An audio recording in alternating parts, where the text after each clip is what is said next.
அன்பான சிம்மராசி நேயர்களே, உங்களை வணங்கி மகிழ்வது உங்கள் சித்தயோகி பேரம்பலவாணன். அன்பான சிம்மராசி நேயர்களுக்கு இந்த சிம்மராசியில் உள்ள சூரிய பகவானை மையமாக வைத்துதான் நாங்கள் பலன் சொல்லி வருகிறோம். இந்த நேரத்தில் உங்களுக்கு கோபம் தணிய வேண்டும், உங்களோட அதிகாரத்தின் தன்மை குறைய வேண்டும்.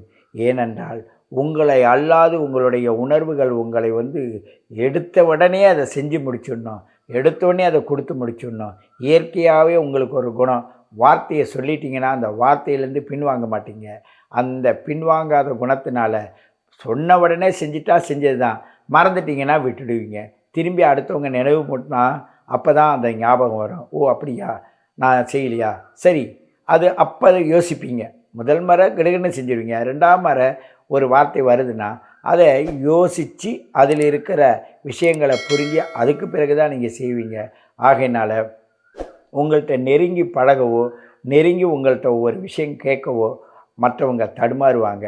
ஆனாலும் அந்த மதிப்பு மரியாதை குறையாத அளவிற்கு நடந்து கொள்ளும் அளவிற்கு இன்றைய சூரிய பகவான் 11லிருந்து அவருடைய சாராம்சம் செல்லும் பாதைக்கு உடையவர் இந்த இடத்திலிருந்து 8ஆம் இடத்தில் இருக்கிறார். எந்த இடத்திலிருந்து? சிம்மத்திலிருந்து 8ஆம் இடத்தில் இருக்கிறார்.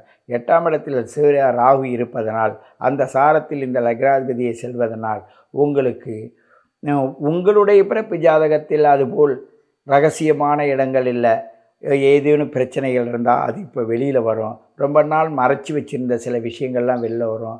உங்களுக்கு உங்களுடைய பொருளை வேறொருவர் தாரேன்னு சொல்லி வாங்கிட்டு போயிட்டு தராமல் கொஞ்சம் முன்ன பின்ன பேசக்கூடிய சூழ்நிலை வரும். அதனால் உங்களுக்கு கோபம் அதிகமாகும்.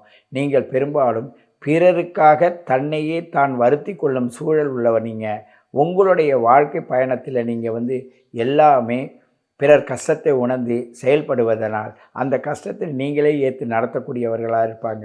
அதெல்லாம் நானே பார்த்துக்கிறேன், நீ கவலைப்படாத என்று சொல்லக்கூடிய மனப்பக்குவமுடைய நீங்கள் உங்களுடைய சூழல் இன்று 8க்குடைய சாரத்தில் 8இல் செல்லும் ராகுவின் சாரத்தில் சென்று கொண்டிருப்பதனால் சில சூழல்களில் ரொம்ப கவனமாக இருக்க வேண்டும். தன்னுடைய பயணம் ரொம்ப கவனமாக இருக்க வேண்டும்.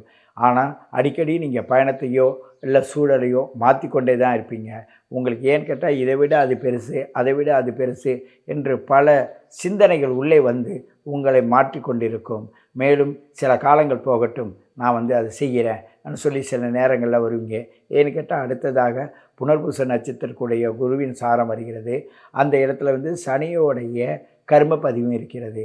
ஆகினால் அதை கலந்து தான் உங்களுடைய பயணம் யோசித்து செய்யலான்ற ஒரு எண்ணத்தை வரும்.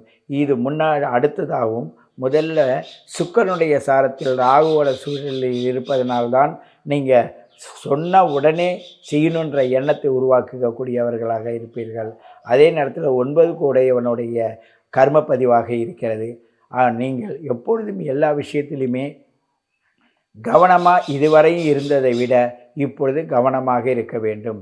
பொன் பொருள் வீடு வாசல் நிலபலங்கள் இவை எல்லாமே உங்களுக்கு ஒரு விதத்தில் நடந்து கொண்டே இருக்கும். அது உங்களுடைய எதிர் விசையின் மூலமாக நடக்குது.